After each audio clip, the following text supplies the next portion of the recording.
Ular itu sangat beracun, tapi syukur Zhongling masih sempat menghindar. Di sisi musuh, sang guru memberitahu muridnya kalau di luar sana masih banyak orang yang lebih hebat darinya. Setelah itu, kakek ini mendikte satu persatu lawannya. Mulai dari Zhongling yang ia bilang sebagai gadis kecil yang berani karena berani menggerakkan pedangnya dan tidak melarikan diri, hingga Tian yang dia bilang sebagai pangeran yang tidak berguna. Mendengar itu, Zhongling tersenyum karena kedua orang itu tidak tahu seberapa kuat pangerannya itu. Setelahnya, si kakek bertanya, apakah pangeran masih ingin minum sekarang? Maksud dari pertanyaan kakek ini sih buat nakut-nakutin Tian sebelum akhirnya dia akan dibunuh. Tapi ya nggak mungkin lah, MC OP kita ini ketakutan. Tian pun mulai membuat drama dengan berpura-pura ketakutan. Ia memasang wajah sedih sambil berkata, kalau dia akan menukar rahasia permaisuri jika kakek itu membiarkannya hidup. Komandan Liu yang tidak tahu apa-apa tentang pangerannya itu percaya begitu saja jika Tian akan memberitahu rahasia besar permaisuri. Sang kakek juga percaya begitu saja dengan Tian yang dia anggap tidak berguna. Tian melanjutkan aktingnya. Dia meminta kakek itu untuk melepaskan Zhongling dan Komandan Liu terlebih dahulu. Komandan Liu semakin percaya kalau Tian ingin menyelamatkan dia dan Zhongling. Sedangkan kakek ini semakin mencoba menakut-nakuti Tian dengan mengancam kalau dia akan membunuh teman-temannya kalau rahasia itu tidak membuatnya senang. Setelah itu wajah Tian menjadi serius dan ia mulai mengeluarkan kekuatannya. Dua gunung langsung terbelah. Kakek ini mulai ketakutan. Tian menjelaskan kalau dia benar-benar tidak ingin mengekspos kekuatannya. Semua akting tadi dia lakukan untuk mengusir Komandan Liu, agar dia tidak lihat dan tidak memberitahu permaisurinya. Tapi karena kakek ini malah terus-terusan ngancem Tian, Tian pun jadi kesel guys. Saat ditanya apakah kakek itu sudah paham atau belum, kakek itu malah diam. Tian jadi semakin kesel. Dia pun nampar kakek itu biar dia mau ngeluarin kata-kata. Tapi kakek ini masih nggak mau ngeluarin kata-kata karena saking takutnya. Tian nampar kakek itu lagi. Liu yang melihat itu benar-benar terlihat kebingungan. Kemudian, Zhongling menjelaskan kalau Tian memang sekuat itu. Akhirnya, kini Liu memahami kenapa Zhongling mau nurut sama Tian. Dia juga bertanya, apakah ini alasan dibalik jatuhnya gedung awan darah? Zhongling pun menjelaskan kalau orang kuat misterius itu adalah Tian. Mengetahui fakta itu, Liu sangat terkejut. Secara tiba-tiba, kakek itu mengeluarkan kekuatannya. Liu menyuruh Tian untuk mundur. Walaupun itu sebenarnya sudah terlambat. Tapi itu bukan masalah besar bagi Tian. Cairan beracun yang mengelilingi Tian tidak berpengaruh apa-apa ke tubuhnya. Kakek itu pun terkejut. Kini Tian menoleh ke arah murid kakek itu. Murid itu juga kelihatan sangat takut guys. Dan dia juga berniat untuk melarikan diri. Tapi Tian tidak memberikan murid itu untuk pergi. Saat tubuhnya ditarik oleh Tian, murid ini menyodorkan pisau ke arah Tian. Tapi pisau itu langsung rusak begitu saja mengenai tubuhnya. Tian kemudian melempar murid itu ke arah lumpur hisap beracun hingga tubuhnya tenggelam. Setelah itu, Tian mengambil lumpur itu dan menjadikannya masker. Dasar gila. Karena suka efek dari lumpur itu, Tian meminta kakek tersebut untuk membuatkannya lumpur itu lagi. Kalau si kakek mau bikin, Tian akan memberikannya ramuan untuk memperpanjang hidup. Tapi kakek ini kelihatan sangat takut guys. Dia pun membunuh dirinya sendiri dengan memukul kepalanya. Setelah itu, Zhongling dan Liu mengajak Tian untuk menghancurkan mayat-mayat itu dan menghapus semua jejak pertarungan mereka agar tidak ada yang tahu. Tian mengeluarkan kekuatannya. Sebuah angin topan terbentuk. Angin itu menghancurkan semua yang ada di depannya. Yap, begitulah cara pangeran ini untuk ngilangin jejaknya. Tapi bagi Zhongling, itu bukanlah cara untuk menghapus jejak. Tapi itu lebih ke mengubah langit dan bumi. Karena emang benar-benar semuanya berubah guys. Tapi Tian tetap mengelak. Bukankah ini bagus? Rawa beracun sudah hilang. Dan dua gunung yang tidak sengaja aku injak sudah hilang juga. Siapapun yang datang tidak dapat melihat apa yang terjadi, kata Tian. Mendengar itu, Zhongling dan Liu cuma bisa terdiam keheranan. Selanjutnya, Tian baru ingat gimana kalau orang-orang di kota Qingyan ngelihat apa yang barusan terjadi. Liu pun menjelaskan kalau ada lingkaran pertahanan di luar kota, jadi nggak usah khawatir. Mendengar itu, Tian merasa lega. Hampir aja kehidupan santunya itu berakhir. Tian pergi ke hutan sebelah, dan Liu diminta untuk menangani urusan kota Qingyan dan membawakannya anggur. Saat berjalan di tengah hutan, Zhongling menceritakan semua tentang Tian. Mulai dari Tian yang membawa dua gunung besar untuk menutup gua, hingga kemampuannya untuk dapat mendengarkan suara darah yang mengalir saat menangkap ketua gedung awan darah di bawah kasur. Liu bertanya, mungkinkah pangeran bisa mendengar apa yang kita bicarakan? Tian pun menjawab, tentu saja aku bisa mendengarnya. Bukankah kau juga pernah mengeluh kalau aku hanya akan membawa malapetaka bagi Yang Mulia? Karena sudah ketahuan, Liu pun terdiam. Dan dia langsung sujud meminta maaf kepada Tian. Tapi Tian tidak masalah dengan itu. Yang hebatnya lagi, si Tian ini ternyata mendengar percakapan itu ketika Liu sedang berada di rumah, sedangkan dia sedang berada di istana. Liu pun semakin malu, karena dia sering banget ngomongin Tian di rumahnya. Setelah sampai di rumahnya Zhongling diminta untuk pulang oleh Tian, tapi Zhongling ingin pergi ke istana untuk makan malam bersama Tian. Tian menolak. Dia bilang kalau ayahnya si Zhongling ini seringkali memarahi Tian tiap malam. Itu sangat menyebalkan baginya. Tapi Zhongling tetap memaksa untuk ikut pergi ke istana. Tian tetap dengan pendiriannya untuk tidak mengajak Zhongling pergi ke istana. Tian bilang, pulanglah dan makan dengan jujur. Kamu tidak tahu bagaimana menghargainya jika kamu punya ayah. Sejak aku masih kecil, aku diadopsi tanpa ayah atau ibu, dan aku hidup di ujung pisau. Tiba-tiba, ayah Zhongling muncul. Ayahnya mengira Tian aneh-aneh sama si Zhongling ini. Ayahnya pun marah ke Tian. Liu yang tidak suka dengan kondisi itu langsung memarahi ayahnya si Zhongling ini karena telah memfitnah sesuka hati. Ayahnya Zhongling pun langsung ketakutan waktu Liu ngemarahin dia. Tanpa mau ngambil pusing tentang masalah itu, Tian pun beranjak pergi dan diikuti oleh Zhongling dan Liu di belakangnya. Setelah kejadian itu, Tuan Zong cuma bisa duduk sambil memegang kepalanya karena pusing. Beberapa menit kemudian, tanpa disangka, mereka bertiga balik lagi menemui Tuan Zong. Ternyata mereka bertiga memutuskan untuk makan malam di rumah Zhongling. Kini mereka terlihat sedang makan bersama dengan Tuan Zong yang menyiapkan semua makanannya. Saat makan bersama, Tuan Zong meminta maaf kepada Tian karena telah mengiranya yang aneh-aneh. Tian sangat menyukai masakan Tuan Zong. Dia pun meminta Tuan Zong untuk menjadi juru masak pribadinya. Walau di wajahnya Tuan Zong ini terlihat senyum, namun di dalam hatinya ia sangat keberatan menjadi juru masaknya Tian karena dia ini adalah seorang menteri yang bermartabat. Masa mau sih jadi juru masak? Kemudian Tian menggebrak meja dan berkata kalau dia akan menyumbangkan 1 juta batu roh ke Departemen Keuangan untuk bantuan bencana bagi pengungsi di selatan. Mendengar itu, Tuan Zong langsung berubah pikiran dan ia pun langsung bertanya kepada pangeran. Pangeran, apa yang ingin kamu makan besok? Kebetulan aku libur. Bahkan dia langsung menyuruh Zhongling untuk membantunya menyiapkan bahan-bahan makanan. Melihat tingkah Tuan Zong yang tiba-tiba berubah, Zhongling dan Liu hanya bisa terdiam keheranan. Ayahnya bisa langsung mau kayak gitu karena ayahnya ini lagi ngurusin pengungsi dari selatan yang nggak punya uang. Makanya waktu si Tian ngasih batu roh itu, dia langsung bersedia jadi juru masak pribadinya Tian. Tuan Zong bertanya ke Tian, dari mana dia mendapatkan batu itu? Dan seperti biasa, Tian tidak mau semua ceritanya terbongkar. Ia hanya bilang batu itu diberikan oleh seseorang dari masa lalu. Terus Tian ngebisikin Tuan Zong buat jangan kasih tahu siapa-siapa tentang batu itu. Tuan Zong pun berkata kalau dia bisa jaga rahasia. Selanjutnya, Tian yang bertanya, untuk apa nanti uangnya itu digunakan? Kata Tuan Zong, semua itu bakal dipakai buat ngebiayain orang-orang susah yang ada di selatan. Mendengar itu, Tian kurang setuju, karena itu bakal boros. Dia pun nyaranin buat nyuruh orang-orang itu bekerja demi uang. Jadi orang-orang itu nanti akan disuruh untuk membuat jalan dan lainnya di dinasti Yang. Dengan begitu, ini dapat memisahkan dan membubarkan para pengungsi dari kampung halaman yang sama, serta mencegah orang-orang yang saling mengenal berkumpul dan membuat onar. Bagi Tuan Zong, ini adalah ide yang sangat brilian. Dia pun sangat takjub dan berniat untuk menggunakan ide itu. 3 hari kemudian, di perbatasan utara, Ruyan terlihat masih bertarung melawan para pemberontak. Sekarang, Ruyan telah naik ke peringkat 9 ranah Sanctified. Melihat itu, musuhnya pun lari terbirit-birit. Begitu juga dengan ketua mereka. Tapi Ruyan tidak membiarkan itu, dia pun menyerang mereka semua.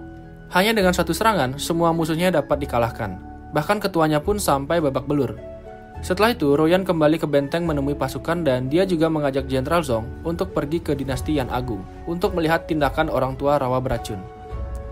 Orang tua itu berada pada ranah Transcendence tingkat 8, itu ranah yang lumayan tinggi. Makanya Ruyan mengkhawatirkan keberadaan orang itu di dinasti Yan Agung. Sesampai di lokasi, mereka berdua kebingungan karena seharusnya di tempat itu ada 3 gunung besar. Tapi sekarang, gunung itu menghilang.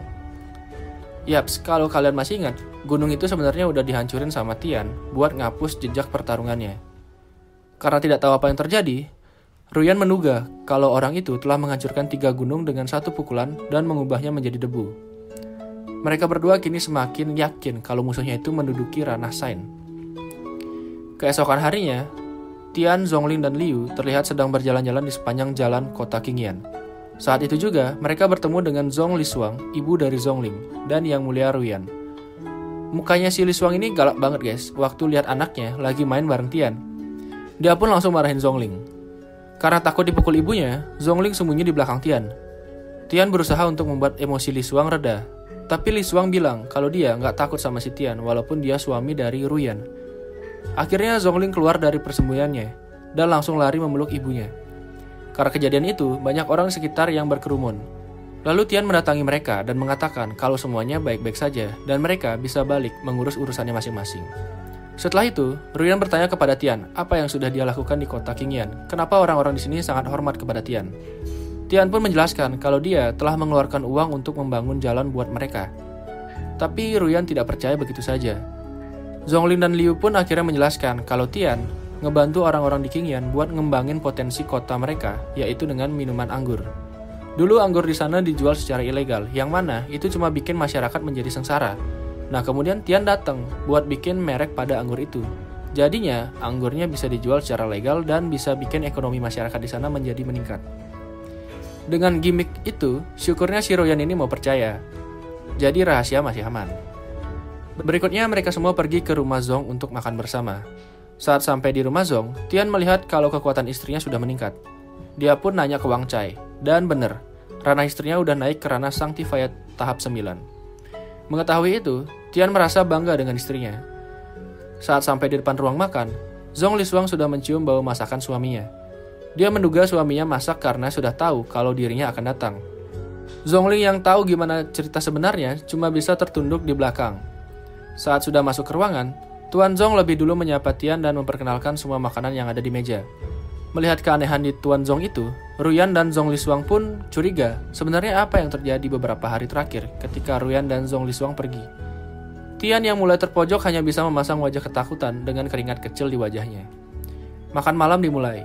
Di meja makan, Tuan Zhong menceritakan semua kebaikan yang telah dilakukan oleh Tian di kota Qingyan.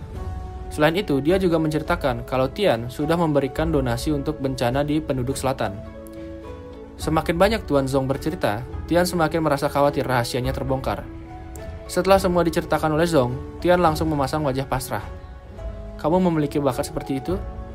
Mengapa kamu masih menyebut dirimu orang yang tidak berguna?" tanya Ruyan. Lalu Tian menjawab, "Apa yang harus kukatakan? Aku hanya ingin bermalas-malasan." Tanpa disangka, Ruyan langsung memukul Tian dan meminta dia untuk bekerja keras dan jangan malas. Selanjutnya, Ruyan bertanya kepada Liu tentang Pak Tua Rawa Racun. Dia meminta Liu untuk menceritakan secara detail kejadiannya.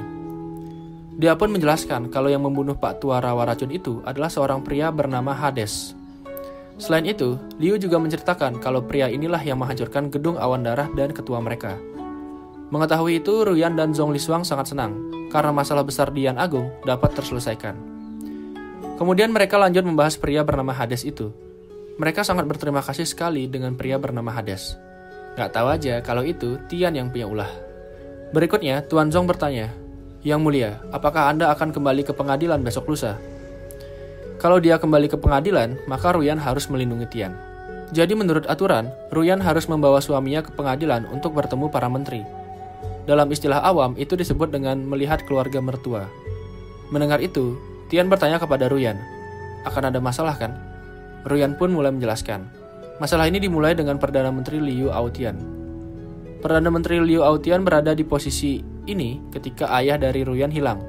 Pada tahun pertama ayahnya hilang, kakak tertua naik tahta, dan negara barbar pergi ke selatan. Dia mendorong dirinya sendiri untuk menaklukkan dan mati di utara.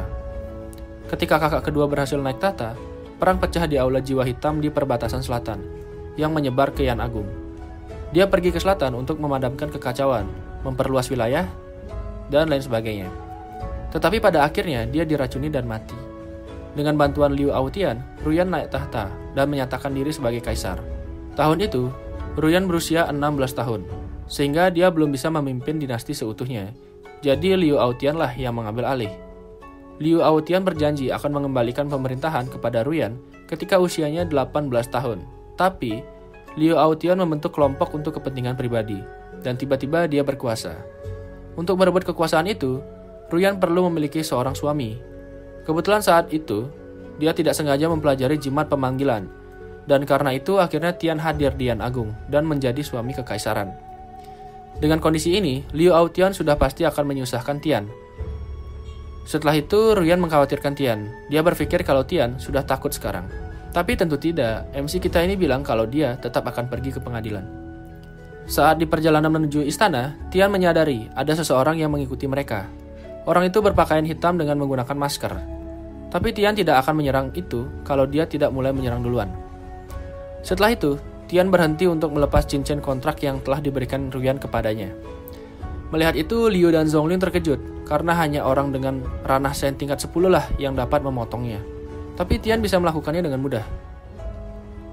Dan dia juga dengan santai menjelaskan kalau dia hanya ingin mengubah posisinya saja. Zhongling semakin terkejut. Setelah selesai, mereka melanjutkan perjalanan. Orang yang mengikuti Tian kini telah hilang. Sesampainya di istana, Tian meregangkan badan dan menyuruh kedua anak muridnya itu untuk berlatih gerakan khusus yang telah diajarkan Tian. Tapi Mimin lihat ini gerakan kok aneh ya. Tian menyuruh mereka latihan selama sejam. Setelah itu, mereka diperbolehkan untuk pulang. 1 jam telah berlalu dan 2 gadis itu sudah pulang. Kini saatnya Tian untuk berlatih sebentar.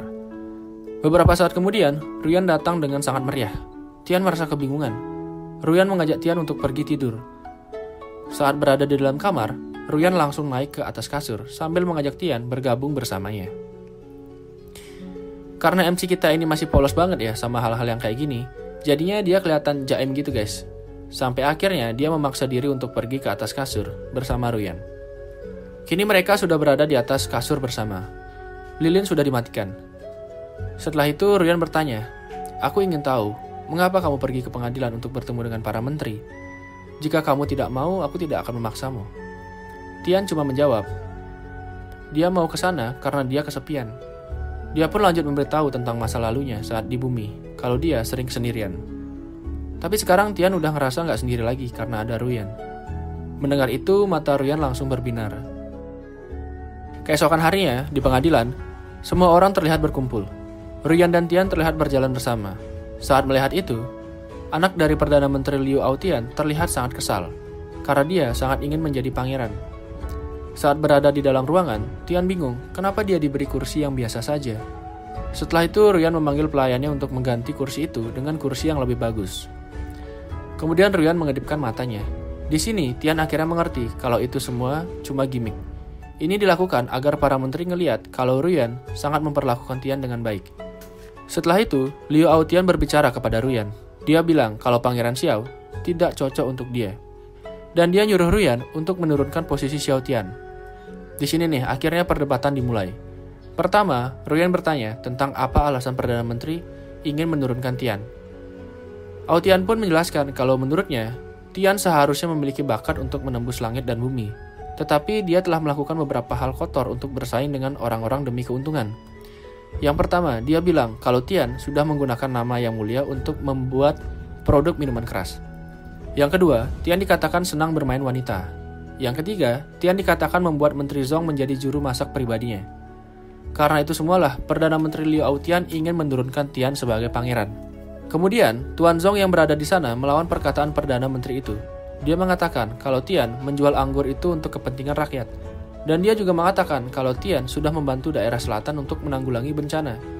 Kemudian dia memberitahu Aotian kalau Tian ini berpengetahuan luas dan berbakat. Bagaimana bisa dia berbicara tentang Tian yang tidak layak berada di posisi itu? Mendengar dirinya dibela seperti itu, Tian memberikan Zhong sebuah jempol.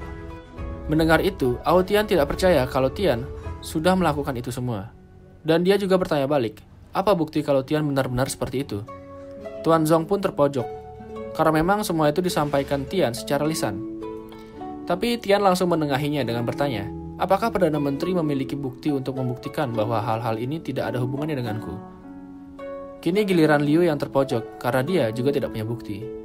Tapi Liu ini gak kehabisan akal guys, dia ngeluarin sebuah buku kuno. Melihat buku itu dikeluarkan, Ruyan terlihat panik. Aotian menantang Tian untuk dapat membaca buku itu. Kalau dari kata Tuan Zhong, buku itu adalah buku warisan dan itu tertulis dengan bahasa lain.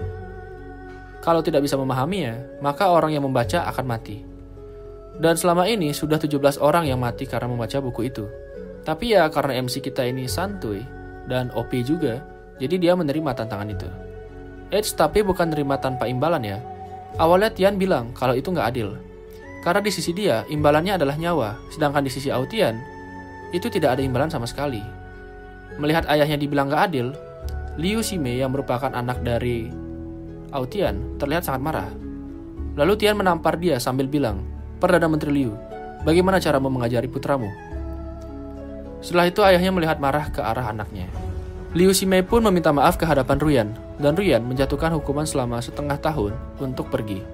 Berikutnya, Aotian memberikan penawaran, jika pangeran berhasil, maka dia akan menjadi penjaga penjara negara. Selain itu, dia juga akan memberikan pusaka terakhir milik dinasti Yan Agung kepada Ruyan. Ditambah, dia juga akan memberikan 3 juta batu spiritual sebagai hadiah ucapan selamat atas pernikahan yang mulia. Mendengar itu, Tian belum merasa cukup.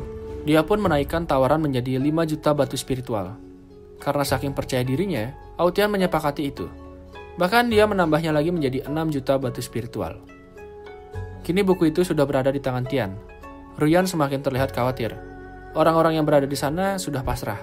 Mereka benar-benar yakin kalau Tian akan mati. Agar tidak kelelahan saat membaca, Tian pun kembali ke tempat duduknya. Ruyan yang khawatir bertanya, "Apakah kamu merasa tidak nyaman?" Tian menjawab, "Terima kasih yang mulia atas perhatian Anda. Aku baik-baik saja. Hadiah ucapan selamat Perdana Menteri, aku berjanji akan memberikannya untukmu." Zonglin dan Liu tahu kalau Tian gak bakal kenapa-kenapa. Mereka pun memasang wajah cuek. Saat membuka buku itu, Tian bertanya kepada Wang Cai, "Buku apa ini?" Wang Cai menjelaskan kalau itu adalah buku kuno yang diwariskan oleh para dewa, dilindungi oleh kekuatan larangan, dan dapat melenyapkan keberadaan kekuatan ranah sains tingkat ke-10. Hanya saja tubuh Tian terlalu kuat, jadi kekuatan ini hanya bisa melatih tubuhnya saja. Setelah itu Wang Cai menerjemahkan buku itu. Liu Aotian kini tampak merasa kesal karena Tian bisa dengan santai mengutak-atik buku itu. Saat berada di tangan Tian, buku itu mengeluarkan cahaya. Orang-orang di sana pun nampak kagum. Buku kuno warisan yang menewaskan lebih dari 10 orang ini kini telah dibuka oleh sang pangeran. Menyadari kalau dirinya telah kalah taruhan, Liu Aotian pun menutup wajahnya karena tidak berani melihat. Akhirnya Aotian mengakui kekalahannya. Tian langsung mengambil pusaka itu dari tangan Liu, dan dia juga meminta Liu untuk segera memberikannya 6 juta batu spiritual. Wajah Aotian nampak sangat kesal. Karena semuanya sudah selesai, Yang Mulia Ruyan membubarkan acara di pengadilan itu. Di luar istana, banyak orang yang memuji Tian atas perilakunya tadi di ruang pengadilan. Tian sangat senang dengan semua pujian itu. Dia pun memberikan orang-orang itu anggur Qingyan gratis yang bisa diambil di rumah Tuan Zong. Setelah itu, Zhongling dan Liu Yan bertanya kepada Tian tentang apa yang terjadi dengan buku kuno itu. Tian menjelaskan kalau buku itu adalah warisan para dewa dan buku itu bisa melenyapkan ranah sains tingkat 10. Mendengar itu, Zhongling dan Liu kaget karena mereka nggak pernah tahu tentang ras dewa maupun tentang buku itu. Kemudian mereka juga bertanya, kenapa Tian terus saja membuka dan menutup buku itu? Tian menjelaskan kalau kekuatan terlarang dalam buku itu, pijatannya cukup nyaman, hanya saja listriknya terputus-putus, jadi dia terus membalik dan menutup buku itu. Emang gak ada otak sih guys, kekuatan pembunuh dianggapnya sebagai pijatan. Di kediamannya, Liu Ximei nampak kesal dengan kejadian tadi di pengadilan. Dia menyarankan ayahnya untuk segera menghabisi Tian. Namun ayahnya berkata kalau itu semua sudah berlalu, dan dia juga telah kecewa dengan anaknya itu karena perbuatannya tadi. Kemudian Liu Aotian meminta anaknya untuk mengirim seseorang untuk merilis berita bahwa Tian telah menerima buku warisan emas. Di istana, Tian datang menemui istrinya yang sedang bekerja. Melihat banyaknya tumpukan kertas di meja, Tian merasa terkejut. Ruyan menjelaskan kalau itu semua ia lakukan demi ayahnya dan juga demi dinasti Yan Agung. Setelah itu, Tian menyampaikan kalau hadiah dari Menteri Liu Aotian telah datang. Nah, karena kebetulan Tian lagi di sana, Ruyan meminta dia untuk membantunya. Jadi, pusaka yang dia dapatkan dari Liu Aotian itu adalah serpihan dari pusaka lain yang dimiliki Ruyan. Jika serpihan pusaka itu disatukan, maka itu akan menjadi kunci yang dapat membuka ruang perbendaharaan. Di sana terdapat banyak kekayaan peninggalan ayahnya Ruyan. Dan sekarang, Tian diminta untuk mengurus perbendaharaan itu. Dengan begitu, pengadilan tidak akan memiliki alasan untuk mengatakan bahwa Tian menganggur dan tidak melakukan sesuatu. Mendengar itu, Tian sangat senang. Dua kepingan pusaka itu disatukan, dan kini pusaka itu siap digunakan sebagai kunci. Selain sebagai kunci, pusaka itu juga sebuah senjata dengan efek perlindungan yang dapat membuat pemiliknya tetap aman. Setelah itu, Ruyan berterima kasih kepada Tian. Sekarang, Tian, Zhongling, dan Liu telah berada di perbendaharaan lama. Tempat itu dijaga oleh prajurit. Saat pertama kali datang, mereka bertiga dihadang oleh prajurit itu. Lalu Tian menunjukkan pusaka yang dia bawa. Akhirnya, pintu perbendaharaan dibuka. Di dalamnya terdapat sangat banyak sekali harta karun. Mereka bertiga pun tercengang melihatnya. Setelah itu, Tian menyuruh Liu Yan memanggil Ruyan untuk bertanya akan diapakan semua ini. Sambil menunggu, Tian berkata kepada Zhongling kalau ayahnya pasti pingsan jika melihat ini. Tapi Zhongling bilang kalau itu tidak mungkin karena ayahnya sudah bertanggung jawab bertahun-tahun di Departemen Keuangan, jadi udah biasa ngeliat uang banyak gitu. Beberapa saat kemudian, Ruyan datang bersama Tuan Zong. Baru saja memasuki ruangan, Tuan Zong udah langsung pingsan tuh guys. Zhongling langsung menutup wajahnya karena malu. Ruyan berkata, jika bukan karenamu, aku tidak akan tahu bahwa ada begitu banyak batu roh di perbendaharaan pribadi ayah. Di masa depan, kamu dapat mengambil batu roh sebanyak yang kamu inginkan. Dapat kata-kata kayak gitu, pangeran pemalas ini langsung seneng bukan main guys. Saat itu juga, Tian langsung mengambil tempat tidur yang terbuat dari batu roh. Saat sedang tidur, terdapat seorang yang muncul di dalam alam bawah sadar Tian. Orang itu adalah spirit dari buku kuno yang sebelumnya telah dibaca oleh Tian. Orang tua ini merasa bingung ketika dia tahu kalau ini adalah kesadaran ras manusia. Bagi dia, ras manusia itu rendahan, jadi tidak pantas untuk menjadi pewaris dari buku kuno. Beberapa saat kemudian, sebuah tomat raksasa muncul. Itu adalah Wang Cai. Mimin juga baru tahu sih guys kalau Wang Cai itu wujudnya tomat ya. Saat melihat Wang Cai, orang ini terlihat terkejut. Wang Cai pun memperkenalkan diri kalau dia adalah budak dari master yang memiliki lautan kesadaran ini. Masternya adalah orang yang sangat kuat. Karena mereka terlalu berisik, Tian pun terbangun di kesadarannya. Saat melihat Tian, orang ini semakin terkejut karena tubuh Tian diselimuti banyak sekali bintang. Semakin banyak bintang yang menyelimuti orang itu, semakin kuat jiwa pemilik tubuh itu. Wang Cai memberitahu orang tua itu untuk mundur. Jangan sampai masternya membunuhnya. Karena merasa dirinya bukan apa-apa di sana, orang itu bersujud di hadapan Tian. Tian bertanya kepada Wang Cai, siapa itu? Wang Cai menjelaskan kalau itu adalah spirit dari buku kuno dan dia datang seharusnya untuk mengajarkan warisan pengetahuan. Saat datang menghadap ke Tian, orang tua ini berkata dalam hatinya kalau dia ingin memanfaatkan Wang Cai dan Tian dengan teknik bersilat lidah miliknya. Tapi Tian bisa mendengar itu. Tian pun langsung tahu kalau orang tua itu jahat dan dia meminta Wang Cai untuk memakannya. Tanpa pikir panjang, Wang Cai langsung pergi memakan orang tua itu. Setelah memakan tubuh orang itu, Wang Cai mendapat upgrade sistem. Saat malam hari, seorang assassin terlihat sedang memata-matai Tian yang sedang tidur. Tanpa pikir panjang, assassin itu langsung meloncat ke arah Tian sambil menggunakan pisaunya untuk menyerang. Pisau itu mengenai badan Tian, tapi tubuh Tian tidak terluka. Justru pisau itulah yang hancur berkeping-keping. Tian bangun dari tidurnya. Prajurit yang mendengar ada suara gaduh langsung bertanya Tian apa yang terjadi. Tapi Tian bilang nggak ada apa-apa, dan dia nyuruh prajurit yang ada di luar untuk memanggil Liu Yan.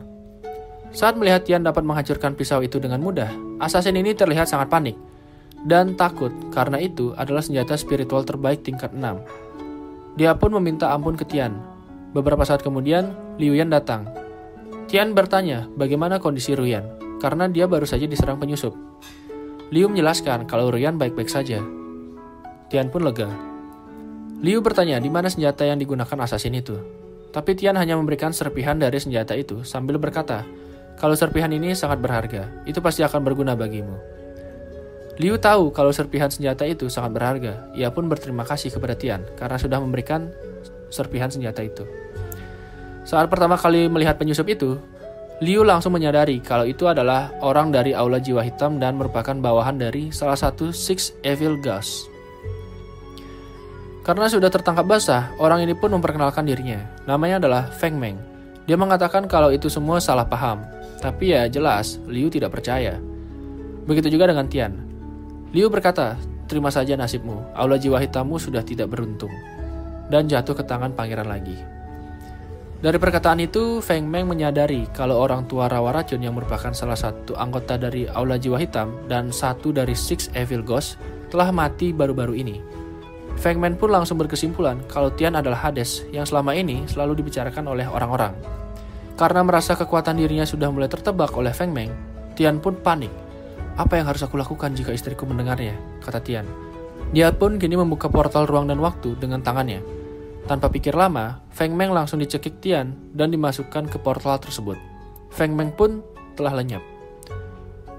Lalu Tian menyuruh Liu Yan untuk memastikan keadaan Ruyan.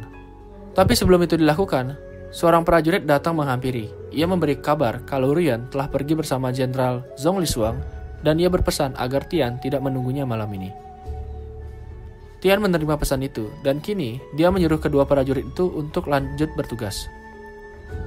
Keesokan harinya, Zonglin terlihat sangat panik. Begitu juga dengan ibunya. Ternyata mereka berdua panik karena Tuan Zong telah menghilang dari rumah. Ibunya sudah mencoba mencari ke setiap pelosok kekaisaran tapi hasilnya nihil. Dia tetap nggak ketemu.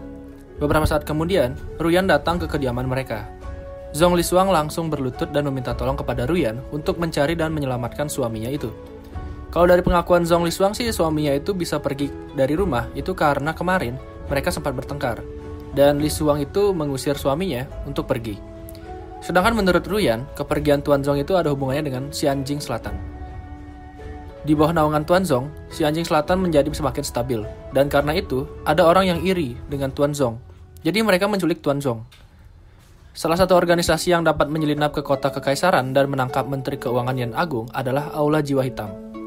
Mendengar itu, Zhong Lisuang langsung khawatir. Ia pun memohon kepada Ruyan untuk menyelamatkan suaminya. Ruyan menyanggupi hal itu. Ia meminta Zongling untuk menjaga ibunya. Setelah itu, ia pergi. Setelah Ruyan pergi, Lisuang berpikir, jangan-jangan ini adalah strategi musuh untuk membuat Ruyan pergi dari kekaisaran. Untuk itu, Lisuang pergi lagi untuk mencari suaminya di dalam kekaisaran. Karena tidak tahu apa yang harus dilakukan, Zongling panik dan dia pergi menuju istana untuk meminta bantuan kepada Tian. Dia pun bergegas ke sana. Sesampainya di istana, Tian terlihat sedang tidur. Zongling membangunkannya dan langsung memberitahu kalau ayahnya telah pergi dan hilang. Tian juga ikut panik karena juru masaknya itu hilang. Setelah itu, Tian mencoba berpikir siapa yang begitu berani menangkap Tuan Zong dari ibu kota kekaisaran. Liu mengingatkan tentang orang yang kemarin sempat menyerangnya. Mengingat itu, Tian menduga kalau ini adalah ulah dari Aula Jiwa Hitam. Mereka menemukan petunjuk tentangnya terkait gedung awan darah, jadi mereka sengaja datang untuk menyelidiki. Dan alasan kenapa mereka menangkap Tuan Zong itu karena dia yang memiliki hubungan paling dekat dengan Tian. Setelah selesai berpikir, Tian pun memutuskan untuk pergi ke Aula Jiwa Hitam untuk menyelamatkan juru masaknya itu. Tanpa pikir panjang, dia langsung pergi dengan kecepatan super. Di tempat yang berbeda, Ruyan terlihat sedang melayang. Kini dia sudah selangkah lagi memasuki kawasan Aula Jiwa Hitam. Saat ini dia berpikir, mungkinkah mereka ingin aku pergi dari kekaisaran Dayan? Saat dia memikirkan rencana yang lebih matang, tiba-tiba sesuatu lewat di atas kepalanya dengan sangat cepat. Saat diserang oleh Ruyan, sesuatu itu dapat menepis serangan Ruyan dengan mudah. Bahkan pedangnya sampai hancur, guys. Sesuatu itu pergi ke arah Aula Jiwa Hitam. Karena penasaran, Ruyan pun mengikutinya ke Aula Jiwa Hitam. Di Aula Jiwa Hitam, Tuan Zong terlihat sedang dipegang erat oleh seorang Alguju. Alguju itu kemudian masuk ke dalam ruangan raja. Di sana sudah ada Lord dari Black Soul Palace yang menunggu. Dia bernama Bai Qinglian. Selain itu, terdapat juga 4 petarung Aula Jiwa Hitam. Qinglian menjelaskan kalau dia ingin Tuan Zong melindungi posisi Pangeran Xiaotian. Selain itu, dia juga akan bekerja sama dengan Xiaotian untuk mengawasi pergerakan Ziruyan. Tuan Zong bertanya, apa maksud dari Qinglian? Namun, Qinglian tidak mau menjelaskannya, dan dia justru bertanya, bagaimana kesediaan dari Tuan Zong? Tapi karena dia sangat setia dengan kerajaan, jadi dia menolak. Karena menolak, Qinglian langsung menyuruh petarungnya untuk menyerang Tuan Zong. Orang ini memasukkan cacing ke dalam mulut Tuan Zong. Cacing itu beracun. Jika dia mau selamat dari cacing itu, Tuan Zong diminta untuk menyetujui tawaran dari Qinglian. Tapi Tuan Zong memiliki pendirian yang kuat. Dia rela mati daripada harus mengkhianati negara dan keluarganya sendiri. Kemudian petarung kedua datang dan ingin menyerang Tuan Zong. Karena merasa hidupnya sudah di ujung tanduk, Tuan Zong hanya bisa pasrah akan dibunuh kali ini. Tiba-tiba dari atas atap, ada seorang yang datang. Itu adalah Tian. Saat masuk ruangan, dia langsung menyerang petarung yang ingin membunuh Tuan Zong dengan sangat keras. Wajah Tian sangat marah. Dia tidak terima jika kokinya itu dibully sampai nangis. Kalau bukan karena aku takut melukai Zong, aku akan berteriak sampai kalian mati. Tian pun meloncat. Dengan wajah yang panik, Qinglian langsung menyetop pergerakan Tian. Dia berkata kalau Tuan Zong sedang terkena racun di tubuhnya dan harus diberi penawar. Tian pun langsung terdiam. Tapi dia justru menganggap kalau musuhnya itu bohong, karena Tian ngelihat kalau itu cuma karena Tuan Zong sudah tua aja, makanya kondisinya kayak gitu. Orang yang memasukkan cacing ini pun mengkonfirmasi kalau dia yang memiliki serangga itu, dan memang harus diberi penawar agar Zong itu tidak mati. Tian pun meminta penawar itu. Qinglian mengeluarkan penawarnya. Tapi kata Zong, itu cuma aroma untuk meredakan rasa sakit, bukan penawar yang sesungguhnya. Tian pun tambah marah. King Lian mengatakan kalau dia akan memberikan penawarnya jika Tian mau melakukan kontrak darah. Zong melarang itu, karena kontrak darah tidak bisa dilanggar. Selain itu, kalau sudah melakukan kontrak, maka Tian harus melakukan semua yang mereka minta. Zong pun mengatakan kalau dia tidak menyesal untuk mati. Tanpa pikir panjang, Tian pun langsung menyetujui untuk membuat kontrak darah karena dia tidak rela jika kokinya itu sampai mati. Kau mati, di mana aku dapat menemukan juru masak yang memasak dengan sangat lezat, kata Tian. Kontrak darah dilakukan. King Lian juga memberikan penawar itu. Setelah meminumnya, cacing itu akan berubah menjadi nanah dalam 3 hari. Urusan telah selesai. Tian dan Zong pun pergi. King Lian dan para petarungnya lega. Kini dia menyiapkan rencana untuk membunuh Tian, yaitu dengan meminta manajemen puncak sekte Holy Demon untuk mengambil tindakan. Kali ini dia sangat optimis dapat menyiksa Tian. Tapi beberapa saat kemudian, sebuah suara tertawa terdengar dari ujung lorong. Salah satu petarungnya menyadari dan segera memberitahu King Lian. Ternyata suara itu adalah suara Tian dan Zong yang sedang menguping pembicaraan mereka. Mengetahui itu, King Lian langsung panik guys. Wajahnya pucat dan dia langsung bilang kalau omongannya itu cuma omong kosong dan bercanda. Sekarang dia mengingatkan Tian tentang kontrak darah yang telah dilakukan. Jika Tian membunuh King Lian, maka semua makhluk hidup akan menjadi semut. Tapi Tian tidak memperdulikan itu. Lalu kini, Tian melakukan cocokologi. Dia mengatakan kalau aula jiwa hitam telah lama-lama menargetkannya. Awalnya dia mengira kalau aula jiwa hitam hanya ingin menghancurkan hubungannya dengan permaisuri melalui Shuang Yuanbai dan Earth Demon saja. Tapi dugaannya salah. Ternyata kini King Lian ingin mengurung Tian dengan kontrak darah. Dasar pikiran yang kejam, perhitungan yang mengerikan, kata Tian. Jadi sebenarnya Tian ini emang suka cocokologi gitu guys. Padahal King Lian sendiri nggak dapat ngelakuin itu. Sampai-sampai para petarung itu pun juga bingung dengan King Lian. Selanjutnya, King Lian menyadari kalau Xiang Yuanbai telah mati di tangan Tian. Dan dia juga menebak kalau Tian lah yang disebut sebagai Hades. Tapi Tian mengelak.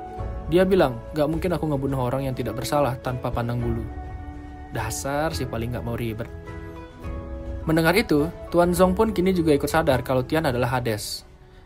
Karena jati dirinya sudah mulai terbongkar, Tian pun kini mulai berencana membunuh Bai King Lian. Tiba-tiba awan menjadi gelap hitam, dan dari sana terdengar suara yang bilang kalau aturan langit dan bumi tidak dapat dilanggar. Jika tidak, bencana akan datang. Ini terjadi karena Tian telah melanggar kontrak darah, guys. Mengetahui kalau sebentar lagi Tian akan mendapatkan hukuman, King Lian terlihat tertawa bahagia. Dari awan itu muncul seekor naga. Tapi Tian tidak takut, bahkan dia menantang naga itu. Seakan-akan menyadari sesuatu, naga itu tampak terkejut dan langsung memijat Tian. Setelah itu naganya kabur, guys. Gila. Yap, aturan langit dan bumi ini nggak mempan di hadapan Raja Neraka, yaitu Xiao Tian. King Lian mulai meneteskan air mata. Dia juga bersujud di hadapan Tian. Tapi syukur Tian ini masih punya hati yang baik. Jadi Tian akan mengampuni mereka kalau mereka bisa menyebutkan hal baik dalam hidup mereka dalam hitungan ketiga. Mendengar itu, musuhnya mengira kalau Tian adalah raja yang bodoh dan gampang untuk dipengaruhi. Tuan Zong kini nampak khawatir. Dan tiba-tiba hitungannya sudah ketiga, guys. Padahal ngitung 1 aja belum tuh Tian. Jadi tiba-tiba Tian bilang 3 gitu. Tian mengatakan kalau hitungannya sudah habis. Dan mereka belum juga mengatakan apa-apa. Tian pun langsung membuka portal dan membuang mereka semua ke portal tersebut. Masalah selesai. Gila emang, guys. Setelah masalah selesai dan mengetahui tentang kekuatan Tian yang sesungguhnya, Tuan Zong meminta Tian untuk menghancurkan sepenuhnya organisasi Aula Jiwa Hitam. Tapi ya, pangeran pemalas kita ini nolak. Dan sekarang dia juga ngasih tahu Zong untuk ngerahasiain kejadian hari ini. Kalau sampai Zong ember, Tian ngancem bakal ngasih tahu semua rahasia Zong ke istrinya. Zong tidak bisa berkata apa-apa. Mereka berdua pun keluar. Di luar, seluruh bangunan Aula Jiwa Hitam sudah hancur. Kata Tian sih itu karena kecepatannya saat dia datang. Sekarang mereka ada di depan sebuah pintu besar yang terkunci. Dengan kekuatannya, Tian membuka pintu itu. Setelah dibuka, di dalam pintu itu ternyata terdapat seluruh harta dari Aula Jiwa Hitam.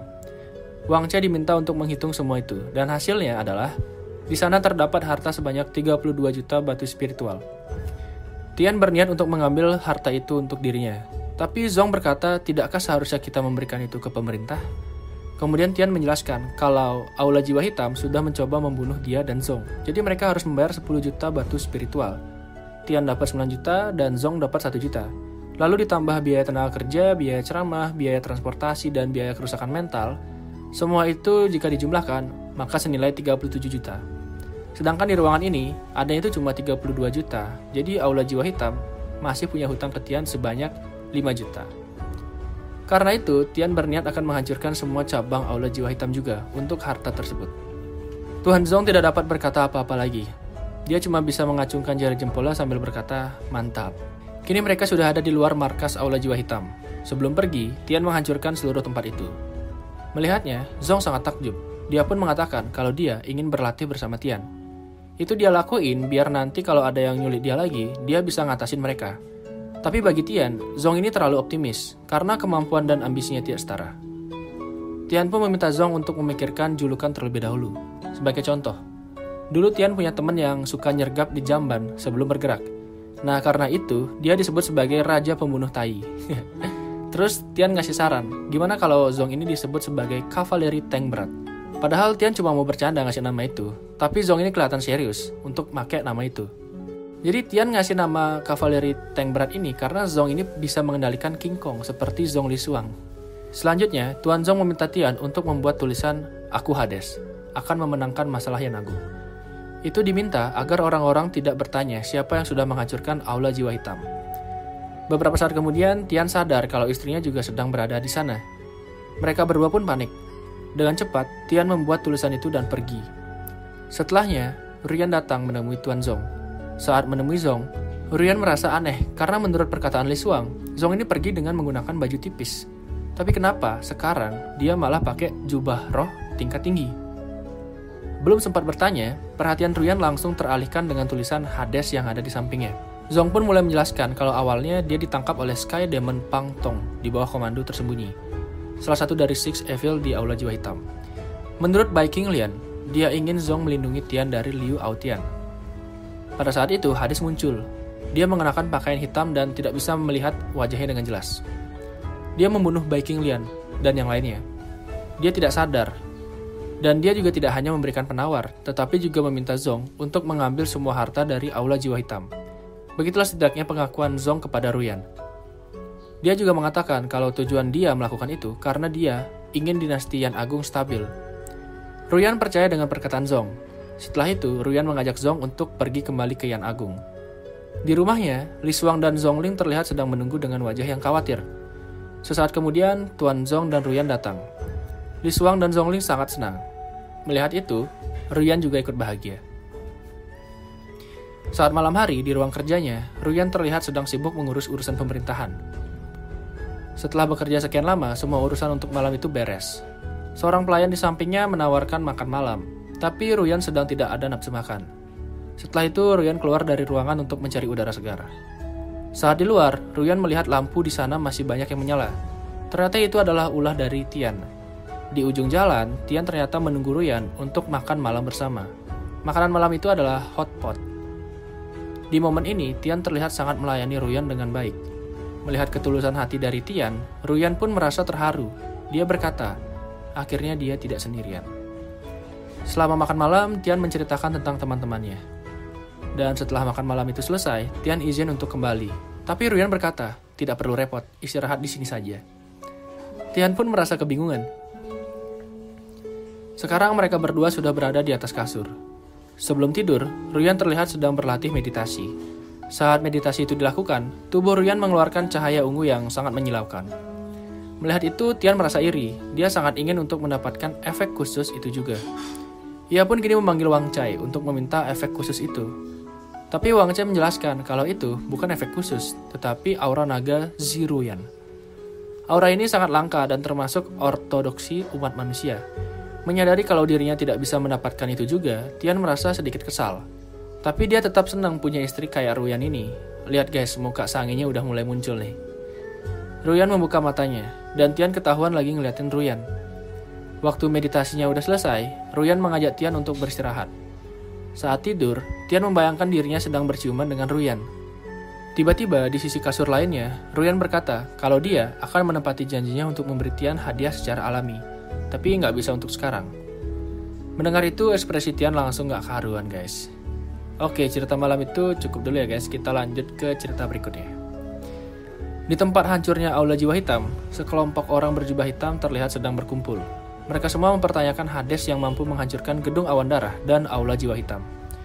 Orang ini adalah Panatua Aula Jiwa Hitam, namanya Wu Haobo. Dia sangat menyayangkan bayi King Lian yang dapat dikalahkan dengan mudah oleh Hades. Orang yang ada di belakangnya tidak terima jika Wu Haobo berkata demikian, karena mereka berdua berasal dari organisasi yang sama. Karena tidak terima, Wu Haobo langsung menyerang pengikutnya itu sampai tewas. Orang lainnya mulai mempertanyakan kekuatan Wu Haobo yang sangat kuat. Jadi Wu Haobo ini udah sampai di tahap 9 Sanctified guys, dan kini dia bertekad akan membunuh Hades. Di ruang kerja Ruyan, Tian mempertanyakan tentang biografi Kaisar yang terlihat dibesar-besarkan. Tapi Ruyan menentang itu. Dia berkata kalau catatan dalam buku itu adalah pengalaman asli ayahnya. Dahulu kala, seorang sarjana tua mengambil bayi di depan rumahnya. Nama yang diberikan adalah Zidizun, atau Kaisar Zi. Zidizun yang sudah berbeda sejak kecil memiliki naga yang bernyanyi dan bersiul di dalam tubuhnya saat tidur. Sangat disayangkan bahwa pada usia 5 tahun dalam ujian, bakatnya lebih rendah dan dia menerima semua tatapan dan ejekan dari orang lain. Setelah remaja, ia bercerai pada usia 16 tahun dan ayah angkatnya bunuh diri. Di bawah infus cairan spiritual yang sangat besar, tubuh kaisar tertinggi Zidizun akhirnya terbangun. Zidizun keluar dari pengasingan, berkeliling dunia, bertemu teman, dan secara bertahap mendapatkan ketenaran. Tetapi gadis berbakat yang menceraikannya dan putra dari hakim tingkat tinggi tidak dapat memahami kehidupan mulus Zidizun. Dia sering membuat masalah dengan Zidizun dan bahkan berubah menjadi serangan dari pintu ke pintu di kemudian hari. Untuk melindungi dirinya sendiri, Zidizun tidak punya pilihan selain membunuh putra hakim daerah. Tanpa diduga, putra hakim daerah juga memiliki identitas asli, anak tidak sah dari Perdana Menteri. Untuk mencegah istrinya membunuh anak laki-laki ini, dia diam-diam mempercayakannya kepada muridnya, yaitu menjadi anak angkat hakim daerah. Setelah memprovokasi para pejabat, Zidizun hanya bisa kabur saat menghadapi pengejaran. Pada akhirnya, setelah Zidizun mengetahui semua kerabat dan teman di kampung halamannya tewas di tangan Perdana Menteri, Zidizun ini menjadi marah, membunuh hakim daerah, bangkit dan memberontak. Zidizun yang baru berusia 20 tahun mendirikan Yan Agung di negara itu dan menjadi kaisar besar di mata ayah angkatnya. Membaca cerita itu, Tian merasa ada yang aneh. Tian menjelaskan keanehan itu. Sampai akhirnya Tian menyadari sesuatu. Mungkinkah kehidupan legendaris ayahku dimanipulasi oleh seseorang? Katanya dalam hati. Namun Ruyan tidak mau memperpanjang masalah itu dan meminta Tian untuk jangan khawatir. Semuanya akan baik-baik saja. Tapi sebenarnya Tian gak khawatir juga sih. Dia tuh cuma bosan dan pengen berbagi perasaan setelah membaca ceritanya itu. Keesokan harinya, Tian terlihat sedang melatih Zhongling dan ayahnya sebuah teknik bela diri. Tapi ayahnya ini terlihat lebih lemah dari anaknya guys. Lihat tuh, baru sebentar aja dia udah langsung jatuh. Tian pun memarahi Tuan Zong karena dia tidak bisa menjaga fondasinya. Sang anak menyemangati ayahnya dan bilang kalau metode latihan ini sangat berguna, bahkan bisa meningkatkan bakat. Tian menambahkan kalau arti dari latihan ini adalah untuk menerobos diri, membangun dunia batin, menghubungkan pikiran dengan roh dan menghubungkan pikiran dengan dunia. Mendengar itu, Tuan Zong semangat untuk berlatih lagi. Di pasar kota Qingyan, Tian terlihat sedang jalan-jalan bersama Zhongling dan Liu Yan. Setiap orang yang berada di sana satu persatu mendatangi Tian dan berterima kasih kepada Tian karena dia sudah sangat baik. Yang pertama ada dagang makanan ini yang diberikan pinjaman oleh Tian untuk biaya pengobatan ibunya. Kemudian ada nenek-nenek yang diberikan uang untuk mendirikan kios, kemudian ada dagang labu gula, dan masih banyak lagi. Seluruh penduduk kota Qingyan sangat mengagumi Tian karena kebaikannya itu. Sampai-sampai orang di sana memberikan Tian sebuah julukan. Julukan itu adalah Dewa Perfect Soft-Rice. Soft-Rice itu artinya laki-laki yang bergantung pada istrinya. Tian terlihat senang dengan julukan itu. Lalu ia bertanya kepada Zhongling, apakah dia punya julukan? Zhongling menjawab kalau julukannya adalah Pedang Tarian Api. Mendengar itu, senyum di wajah Tian mulai larut. Kemudian dia bertanya kepada Liu Yan. Liu Yan berkata kalau dia diberi julukan Anjing Elang Kekaisaran. Mengetahui kalau julukannya yang paling jelek, Tian merasa sedih. Sepanjang jalan, dia nunduk terus guys. Sampai-sampai ada orang kelaparan di pinggir jalan pun dia nggak hirauin. Padahal biasanya dia pasti ngasih uang. Tapi pengemis ini kayaknya bukan orang biasa guys. Waktu mereka bertiga melewatinya, pengemis ini bisa merasakan kalau dua wanita yang diajak oleh Tian itu adalah wanita yang berbakat. Saat telah sampai di tempat tujuan, Tian bertemu dengan Pak Wali Kota. Bapak ini terlihat sangat terharu dan berterima kasih sekali dengan Tian karena dia telah memperbaiki kondisi di kota Qingyan. Tapi karena terlalu berlebihan, Tian menjadi sedikit tidak nyaman dengan bapak ini. Tian bilang kalau apa yang dia katakan itu adalah apa yang harus dilakukan oleh seorang pangeran. Saat sedang bersama Pak Wali Kota, tiba-tiba Tian mendengar suara dari kejauhan. Suara itu berasal dari tempat di mana babi-babi dibesarkan. Karena khawatir dengan babinya, dia pun langsung bergegas pergi meninggalkan Pak Wali Kota. Di lokasi kejadian, wanita pengemis ini terlihat sedang berusaha melepaskan diri dari formasi yang ada di sana. Nama wanita ini adalah Luo Xinyuan. Dari kejauhan, Tian datang dengan kecepatan tinggi. Sampai di lokasi, Tian ingat kalau wanita itu adalah pengemis yang dia lihat sebelumnya. Muka sangenya Tian keluar lagi nih guys. Kemudian Tian melepaskan formasi yang mengikat gadis itu. Dan Tian juga meminta maaf karena dia tidak menghiraukan gadis itu sampai-sampai dia harus naik gunung dan berusaha mencari babi. Setelah itu, Tian memberikan gadis itu uang. Tapi gadis ini malah nanya, "Maukah kamu merawatku?" Tian langsung memasang wajah kebingungan. Dia berusaha menilai gadis ini.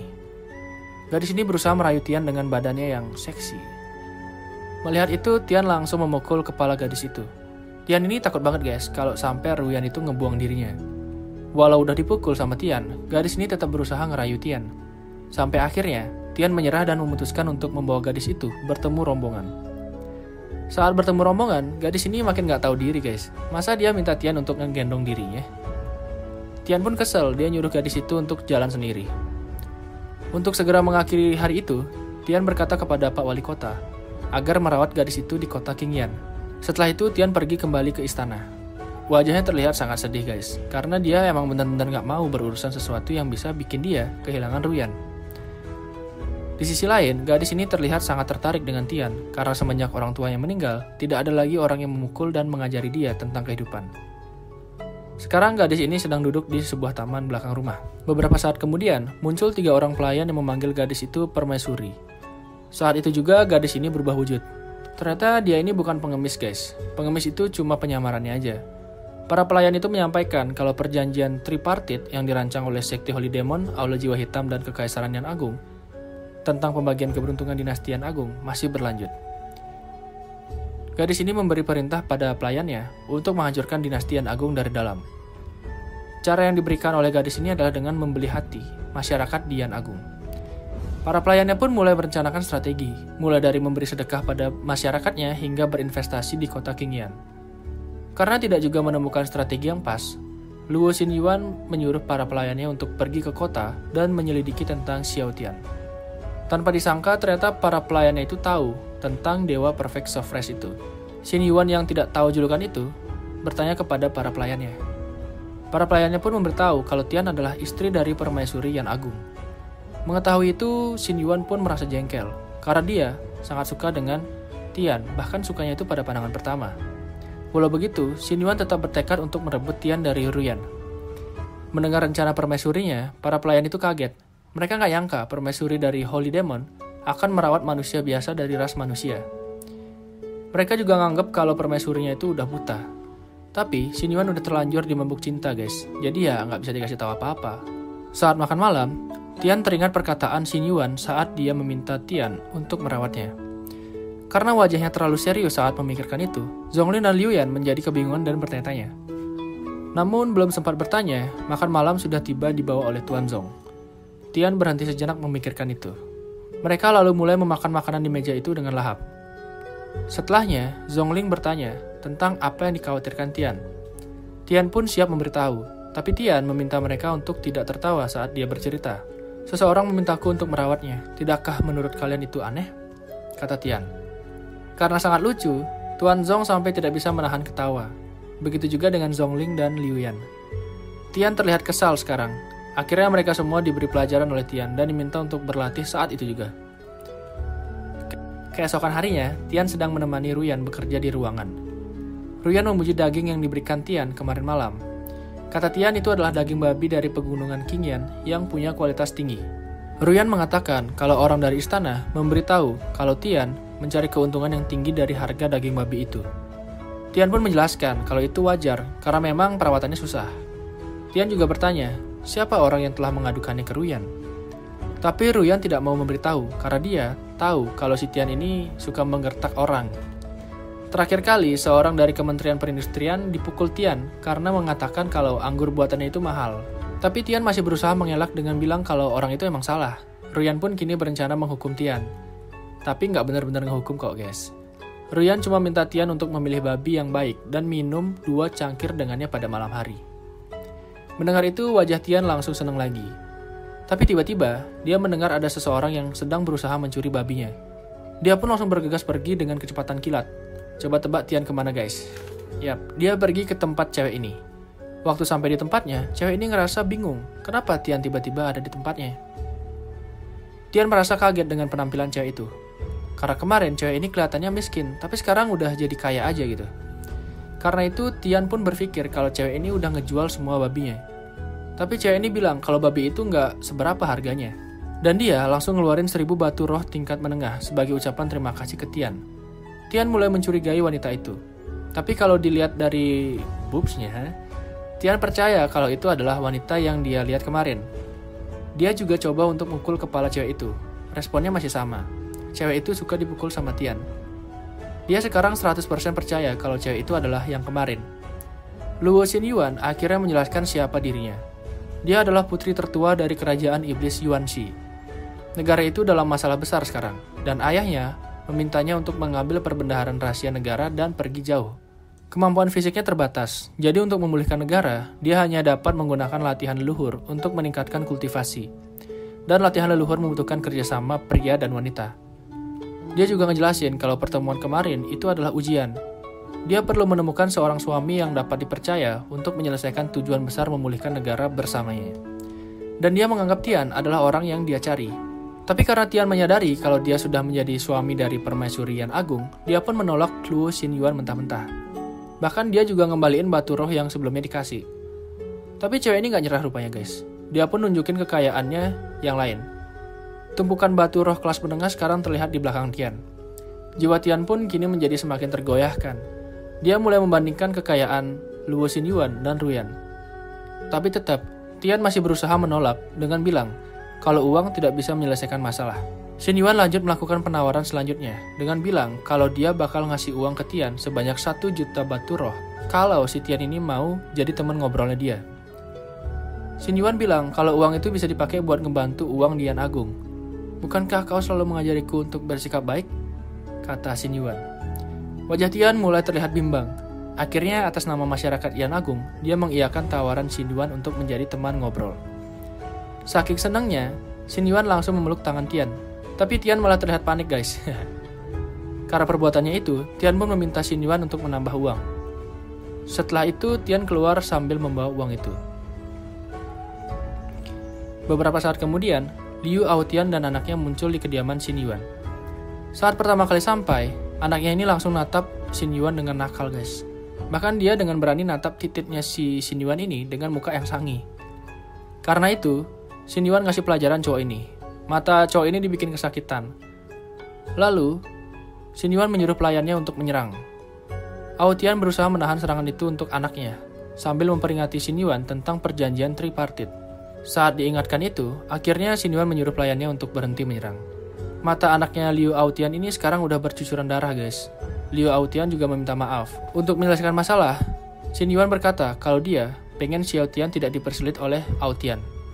Jika sesuatu sampai terjadi pada Tian, maka Xinyuan berkata kalau dia nggak bakal segan untuk membalik meja kekaisaran Yan Agung dan pavilion Tianji dan berhenti bermain. Mendengar itu, Liu Aotian masih belum terima kalau dirinya harus berlaku baik di depan Tian. Karena aslinya dia tuh kesel banget sama Tian guys. Luo Xinyuan memperingatkan kalau sampai Tian tahu, maka Liu Aotian akan mendapatkan dampaknya. Setelah itu Aotian pergi. Di tengah jalan, dia terlihat kesal dengan anaknya itu karena telah menghambat misinya. Dia pun melempar anaknya. Tanpa disangka, anaknya mendengar penyesalan ayahnya itu. Dan dia juga kesal dengan ayahnya sekarang. Kini anaknya berkata kalau dia, cepat atau lambat, akan membunuh ayahnya itu. Saat malam hari, Tian mengeluh karena Wang Cai belum juga selesai melakukan update data. Karena biasanya Tian ini baru bisa tidur waktu Wang Cai ngidupin mode bantuan tidur. Tapi baru beberapa menit merenung, tiba-tiba ada notif dari Wang Cai kalau dia sudah selesai update. Setelah itu, Tian pun mengaktifkan mode bantuan tidur. Waktu modenya mau diaktifin, Tian kaget ngelihat wujud dari Wang Cai. Yap, ini adalah Wang Cai mode terbaru. Jadi Wang Cai ini ngikutin imajinasi dari si Tian. Jadi apa yang dibayangkan oleh Tian, maka itulah yang akan ditiru oleh Wang Cai. Nah, karena si Tian ini ngebayanginnya tentang cewek terus, ya udah makanya kenapa Wang Cai ini wujudnya jadi kayak gini. Tampilan ini dibuat untuk menyenangkan Tian. Setelah itu, Tian pergi tidur. Mode bantuan tidur diaktifkan oleh Wang Cai. Kini alam mimpi Tian sudah terlindungi dari pikiran-pikiran yang mengganggu. Jadi yang merah ini adalah pikiran mengganggunya Tian, guys. Wang Cai penasaran dengan pikiran itu. Dia pun melihat salah satunya. Itu adalah pikiran waktu Tian berusia 6 tahun, dan dia jadi murid nomor 1 di akademia. Di sana, Tian terlihat punya seekor anjing yang namanya Wang Cai. Dia sangat sayang sama anjing itu, dan itu juga yang jadi alasan kenapa dia ngasih nama sistemnya ini Wang Cai. Tapi semua itu berubah waktu ayah angkatnya ngasih Tian misi pertama untuk jadi seorang pembunuh. Misi itu adalah membunuh anjingnya sendiri. Setelah itu ceritanya nggak dilanjutin lagi, guys. Wang Cai bilang ke Tian kalau dia suka nama itu. Besok paginya, Tian pergi ke aula utama untuk mendatangi acara diskusi masalah pembangunan panti asuhan dan menunggu Ruyan membuat keputusan akhir. Saat di dalam ruangan, semua orang menyambut Tian, termasuk juga Perdana Menteri Liu Aotian yang berkata, "Aku bertemu dengan pangeran. Apakah Anda tidak beristirahat dengan baik tadi malam? Ada sebatang dupa di rumahku yang menenangkan pikiran dan memiliki efek yang sangat baik untuk membantu tidur. Setelah pengadilan, aku akan mengirim seseorang untuk memberikannya kepada pangeran." Ya, maksud Liu Aotian ini adalah baik gitu ya ke Tian. Tapi mendengar itu, para bawahan Liu Aotian terkejut. Karena nggak biasanya Aotian ini baik sama orang, guys. Bahkan Tian pun juga terkejut. Dia ngira kalau dupa yang bakal dikasih itu adalah dupa beracun untuk membunuhnya. Padahal Aotian ini cuma mau berbuat baik untuk Tian karena dia kan lagi diancam sama Xin Yuan. Aotian pun menjelaskan kalau Tian hanya salah paham. Lalu Aotian juga memuji Tian atas perbuatan baik yang telah dia lakukan kepada Yan Agung. Bahkan dia juga menyebutkan gelar Tian, yaitu Dewa Perfect Surprise. Mendengar itu, Tian langsung panik, karena itu disebutinya di depan umum. Orang-orang di sana pun tertawa mendengarnya. Siangnya, saat acara telah selesai, Ruyan bertanya, kenapa Aotian terlihat sangat mendukung Tian? Tapi Tian juga tidak punya alasan akan hal itu, karena dia juga sebenarnya kaget, guys. Kemudian Tuan Zong melanjutkan tentang kondisi Liu Ximei, anaknya Liu Aotian yang sedang sakit di rumah. Dia mencurigai sesuatu. Saat sedang berbincang-bincang, Tian menyadari kalau hari semakin malam. Dia pun langsung bergegas pergi. Saat ditanya oleh Ruyan, Tian cuma bilang kalau dia bakal mencari uang. Dan dia juga bilang kalau dia gak bakal balik untuk makan siang hari ini. Zong dan Li Xuang terlihat bingung. Begitu juga dengan Ruyan. Dia bingung karena uang saku yang dia berikan kepada Tian itu sebenarnya udah banyak banget. Tapi kenapa Tian ini masih perlu untuk mencari uang lagi? Beberapa hari ke depan, Tian disibukkan dengan banyak masalah di dalam hidupnya. Mulai dari harus menemani Luo Xinyuan untuk bisa mendapatkan uang, Perdana Menteri Liu Aotian yang semakin hari semakin terlihat baik kepada Tian, Tuan Zong yang selalu bertanya dari mana Tian mendapatkan uang segitu banyak, hingga Ruyan yang setiap malam selalu mabuk karena terlalu banyak minum. Jadi Ruyan ini lagi nanganin banyak masalah di kekaisaran. Dan karena frustasi, jadinya dia melampiaskan itu ke mabuk. Dan karena itu terjadi setiap hari, Tian kini terlihat muak dengan hidupnya. Saat ini, Tian terlihat sedang bertemu Luo Xinyuan. Xinyuan membawakan Tian kotak besar yang di dalamnya berisi 100 batu roh kelas menengah. Itu sama dengan 100.000 batu roh kelas rendah. Xinyuan membawakan itu karena kali ini dia tidak ingin hanya mengobrol dengan Tian. Tapi dia pengen Tian itu ngajak dia jalan-jalan ke gunung. Mengobrol sambil menikmati pemandangan di gunung. Tapi Tian nampak kesal, dia marah karena disogok seperti itu. Dan seperti cerita sebelumnya, cewek ini gak kenal putus asa, guys. Dia bilang ke Tian kalau uang itu bisa dipakai buat bikin masyarakat di Yan Agung jadi sejahtera. Nah, di sini nih hati Tian mulai tersentuh. Akhirnya dia pun mengiyakan tawaran dari Luo Xinyuan ini. Mereka kini berjalan-jalan ke taman. Di suatu tempat, Zuo Tianji sedang mengamati sesuatu. Saat ditanya, dia berkata, waktu embrio bawaan untuk matang tampaknya lebih cepat dari jadwal. Mimin juga belum ngerti sih ya apa yang dimaksud dengan embrio bawaan itu. Tapi ayo kita simak terus ceritanya, oke? Di sebuah pemandian, Luo Xinyuan terlihat sedang berendam bareng Tian. Saat berendam, Tian merasa kedinginan sampai dia bersin-bersin. Xinyuan pun ngasih tahu kalau Tian bisa gitu karena dia berendam pakai baju. Nah, Xinyuan ini akhirnya nyaranin Tian buat buka bajunya, guys. Bahkan Tian ini udah sampai digrepe gitu sama Xinyuan. Tapi Tian menolak. Beberapa saat kemudian air pemandian itu terasa semakin dingin. Tiba-tiba dari kejauhan, Ruyan, Zongling, dan Liu datang. Ruyan terlihat langsung menyerang Xinyuan. Tanpa banyak basa-basi, mereka berdua terlibat pertarungan yang sengit. Liu Yan meminta Tian untuk mengampuni Ruyan kalau nanti Ruyan nyerang Tian juga. Karena Liu Yan ini tahu kalau Tian itu lebih kuat daripada Ruyan. Nah, kalau kalian penasaran kenapa Ruyan bisa ada di sini, jadi ceritanya gini, guys. Ruyan pergi ke Gunung Qingyan sebenarnya untuk berjalan-jalan sebentar setelah melakukan kerjaan yang begitu banyak. Saat memasuki hutan, Zhongling meminta Ruyan untuk pergi istirahat sejenak di pemandian air panas yang ada di Gunung Qingyan saat itu. Dan saat mereka berbincang, tiba-tiba Ruyan mendengar suara Tian. Awalnya, Ruyan merasa kalau dia cuma salah dengar. Tapi waktu mereka pergi lebih jauh ke sumber air panas, mereka bertiga melihat Tian sedang berduaan dengan Xin Yuan. Melihat itu, Ruyan pun langsung naik darah ngelihat cowoknya dideketin sama cewek genit. Akhirnya dia pun nyerang Xin Yuan. Di tempat kejadian, Zhongling nanya ke Tian tentang alasannya pergi untuk menghasilkan uang. Tian pun ngejelasin kalau inilah caranya dia ngasilin uang. Mendengar penjelasan Tian, Zhongling dan Liu pun tertawa. Tapi si Tian ini nggak tahu beneran goblok atau gimana ya guys ya. Dia masih bingung kenapa Zhongling dan Liu ini tertawa. Bahkan dia juga bilang, aku menghasilkan uang untuk melakukan perbuatan baik. Kenapa kalian tertawa seperti ini? Mereka berdua makin tertawa terbahak-bahak. Di arena pertempuran, Ruyan dan Xin Yuan terlihat saling beradu argumen tentang siapa yang lebih berhak memiliki Tian. Adu mulut selesai. Kini Xin Yuan mulai menyerang lebih dulu. Saat menahan serangan Xin Yuan, Ruyan terlihat kewalahan. Ini karena Xin Yuan telah berada di alam Saint tingkat 10, sedangkan Ruyan itu masih di alam Sanctified tingkat 9. Di akhir serangan, Ruyan tidak bisa menahan serangan Xin Yuan. Wajahnya mulai tampak kewalahan. Sehingga akhirnya Ruyan ditendang dan terpental jauh ke belakang. Melihat itu, Zhongling dan Liu Yan bingung kenapa Tian masih terdiam. Kalau dari ekspresi Tian sih, dia masih mau lihat kekuatan Ruyan lebih jauh lagi guys. Di tempat pertempuran, Xin Yuan bertanya, kenapa kamu tidak melepaskannya? Kamu akan mati. Ruyan pun menjelaskan kalau Tian sangat berarti baginya. Tian bisa menerangi kegelapan di dalam hari-harinya. Setelah itu, Ruyan tersenyum dan cahaya kuning keluar dari dalam tubuhnya. Ternyata, Ruyan naik tingkat menjadi ranah Saint tingkat 10. Xin Yuan pun mulai panik. Saat sudah naik, baju Ruyan berubah menjadi lebih keren guys. Kalau kata Tian, Ruyan bisa menerobos tingkat itu karena dibantu oleh Luo Xin Yuan. Karena ranahnya dinaikkan secara cepat, aura di tubuh Ruyan membengkak dan mengapung. Dengan begitu, Xin Yuan bisa mengalahkan Ruyan dengan cepat. Tian meminta sebuah sapu tangan. Itu digunakan untuk mengelap tangannya yang berdarah. Melihat tangan pangerannya berdarah, Zhongling pun terkejut dan bertanya. Tian pun menjawab kalau saat Ruyan dan Xin Yuan bertarung, banyak petarung ranah Saint yang datang ke tempat pertarungan itu. Setidaknya ada 30 orang. Nah jadi si Tian ini, dari tadi itu dia ngehabisin orang-orang itu dengan kecepatan kilat. Karena suasana hatinya sedang buruk, Tian tidak memiliki cara yang baik untuk menghadapinya. Itu membuat tangannya kotor.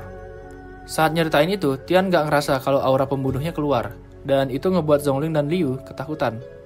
Syukur Wang Cai meluk Tian dari belakang untuk meredakan amarahnya. Jadi sekarang dia bisa lebih tenang.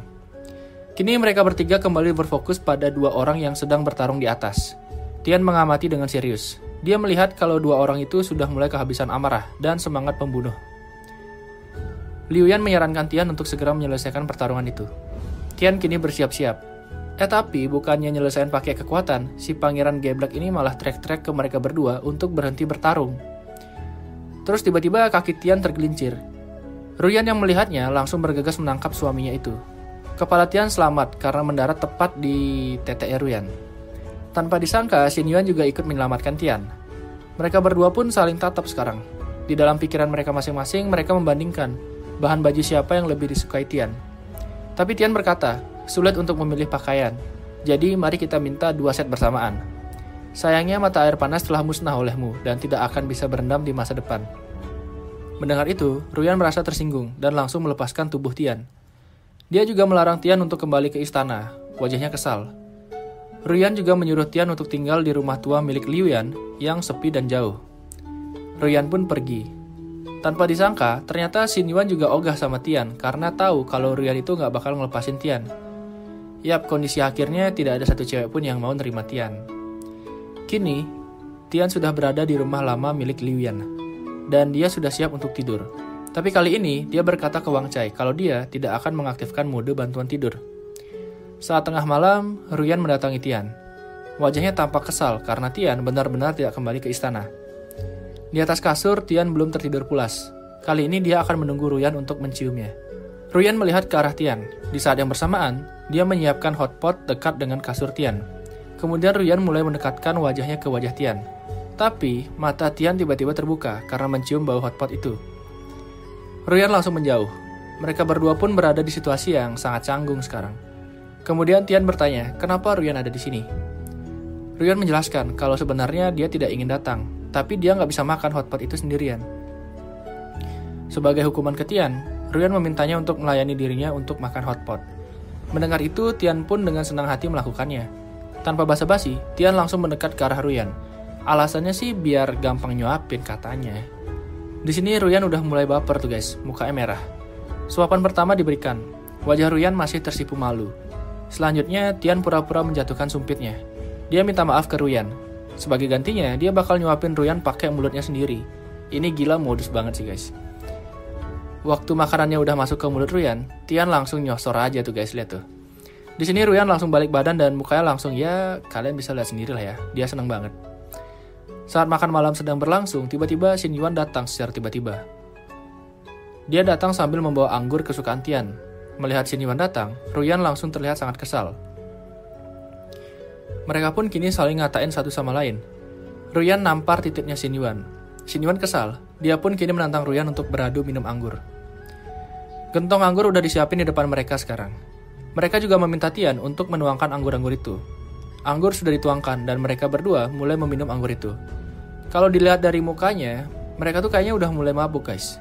Tapi siapa sangka ternyata udah sebanyak itu mereka minum. Karena belum ada yang nyerah, mereka menambah lagi anggurnya.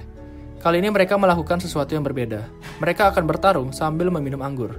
Siapa yang terkena serangan, maka harus minum anggur. Tian menyaksikan itu dari atas genteng. Beberapa jam berlalu, kini mereka terlihat berbaring lemas di bawah pohon. Jika awalnya mereka terlihat saling bermusuhan, kini justru sebaliknya. Mereka saling curhat satu sama lain tentang kehidupan mereka masing-masing. Biasalah kelakuan orang mabuk guys. Sampai akhirnya mereka berdua berpelukan. Ngelihat itu, Tian ngerasa bingung. Setelah itu mereka tertidur dan Tian membawa mereka ke kasur. Selanjutnya, Tian juga membersihkan kekacauan yang terjadi malam itu. Keesokan harinya, dua cewek ini tanpa sadar saling pegang dan cium satu sama lain guys. Sampai akhirnya mereka sadar. Dan kini mereka saling mengumpat. Tian terlihat keheranan dengan mereka yang bertengkar padahal masih pagi. Di taman depan, mereka berdua kini sedang sarapan. Sarapan itu khusus dibuat oleh Tian. Saking enaknya, Xin Yuan sampai makan sarapan itu dengan lahap. Karena nggak mau kalah dari Xin Yuan, Ruyan pun juga makan sarapan itu dengan lahap. Tian mulai memasang wajah khawatir.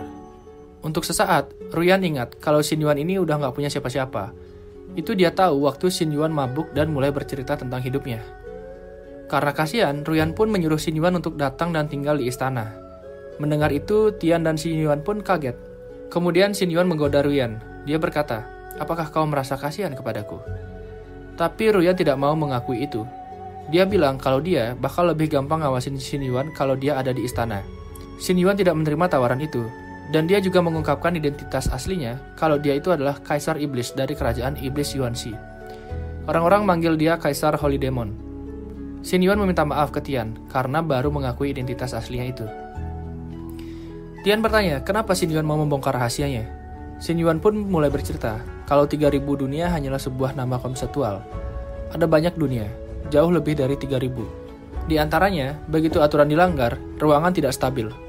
Auranya kacau dan dinilai tidak bisa bertahan lama. Batas semacam ini disebut sebagai domain Tandus. Wilayah Tandus Selatan pernah disebut domain Api Selatan atau Nanyan. Wilayah ini pernah diperintah oleh sebuah dinasti yang disebut Kerajaan Yan Agung. Namun, 60.000 tahun yang lalu, pertempuran dunia alam menghancurkan dunia alam. 20.000 yang lalu, wilayah Api Selatan dipastikan tidak dapat bertahan hidup secara normal, dan ditetapkan sebagai wilayah Tandus, sehingga dinamai wilayah Tandus Selatan. Xin Yuan mengatakan kalau dunia yang Ruyan alami sejak kecil sebenarnya semua salah. Mendengar kenyataan itu, Ruyan masih terlihat tegar. Jadi dunia palsu ini dimulai sejak ayahnya Ruyan yang bernama Zidizun diadopsi 65 tahun yang lalu. Jadi, konon katanya, negeri Tandus Selatan ini dikendalikan oleh Kekaisaran Dongyan dan Pavilion Tianji. Dan alam ini digunakan mereka untuk menilai generasi kedua dari dua kerajaan besar itu. 100 tahun yang lalu, generasi Kekaisaran Dongyan dan Pavilion Tianji menemukan Zidizun yang masih bayi, terbungkus dalam sebuah es. Kekaisaran Dongyan dan Pavilion Tianji tidak bisa membebaskan Zidizun dari dalam es itu. Baru setelah munculnya harta kultivasi bawaan, embrio bawaan, semuanya mulai berubah.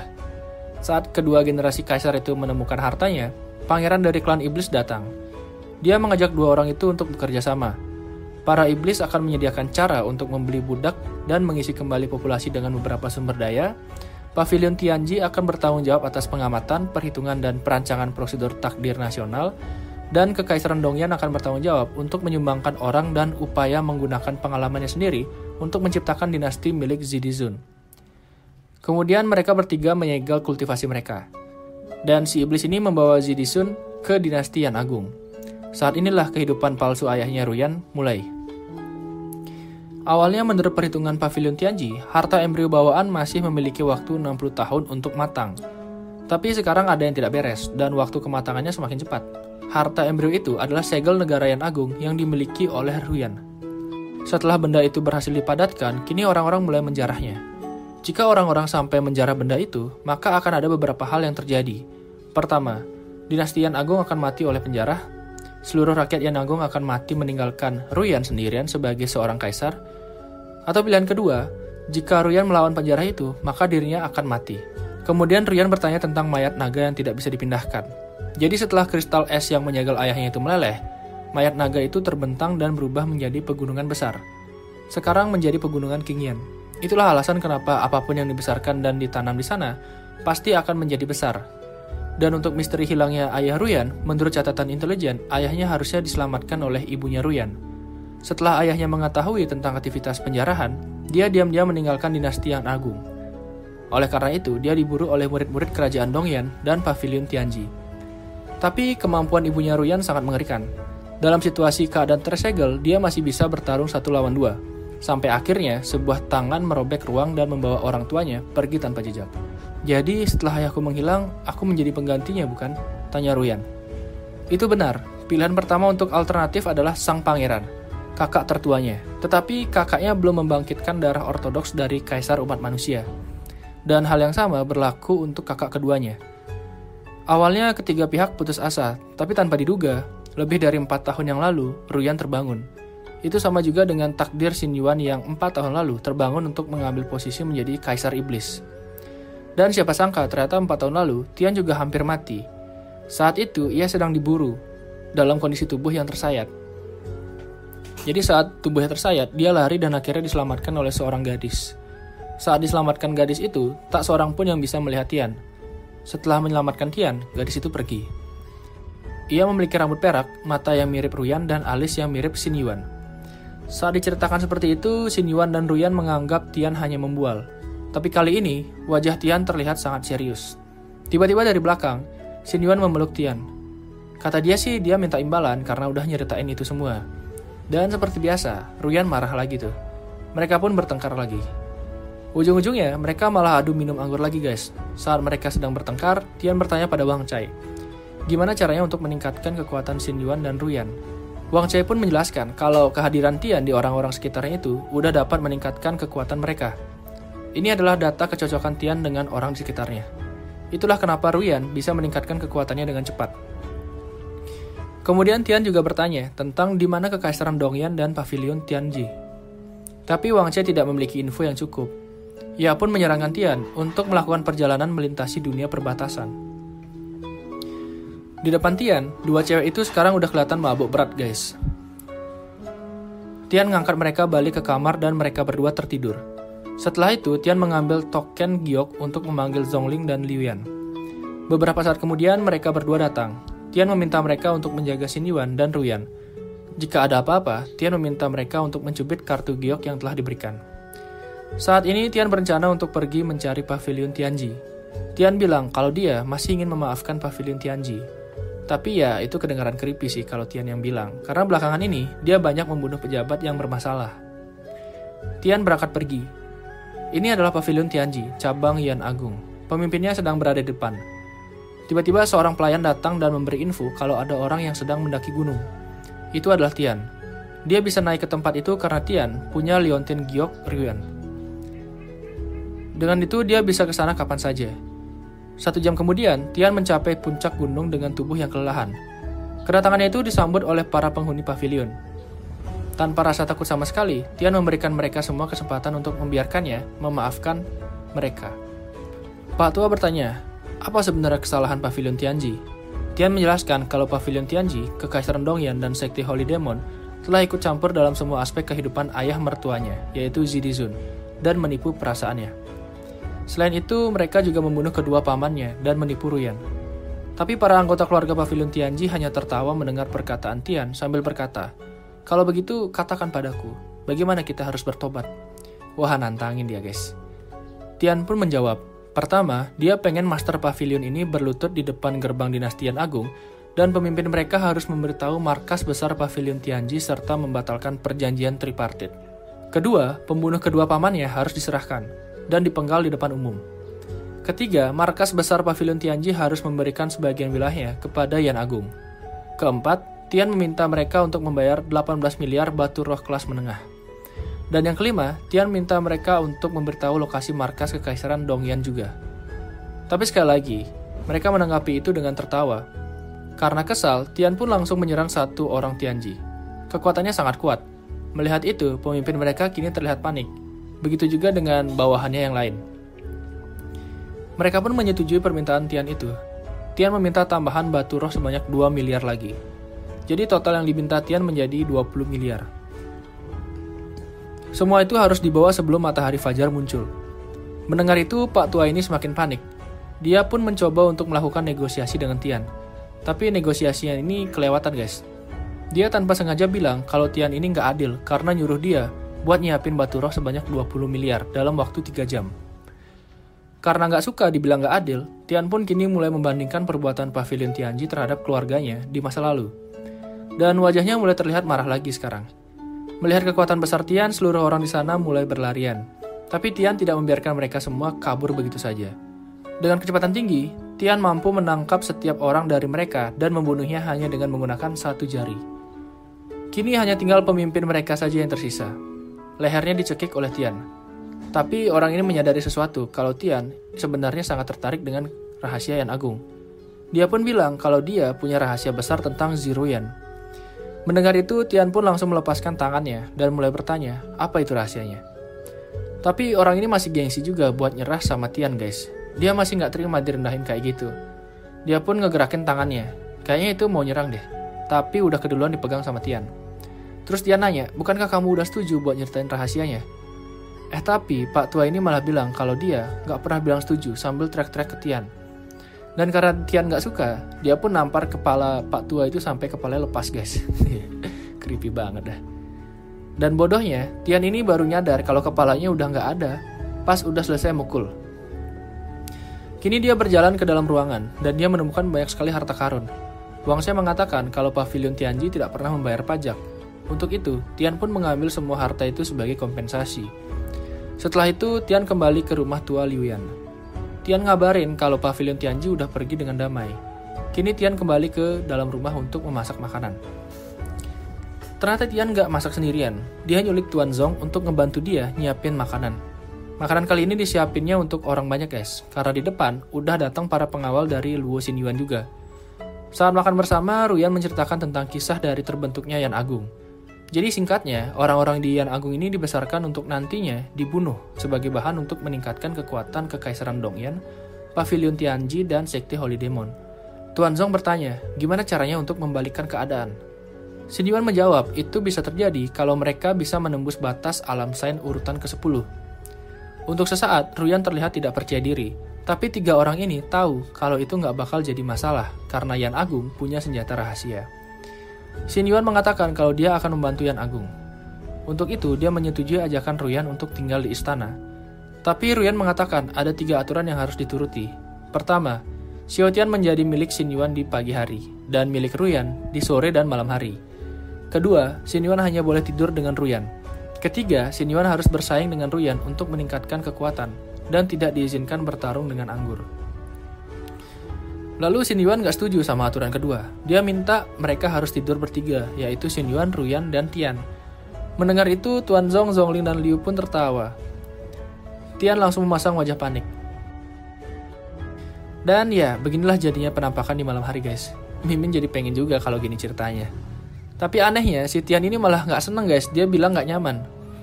Dia pun bangun dari kasur dan pergi ke rumah Tuan Zong untuk makan.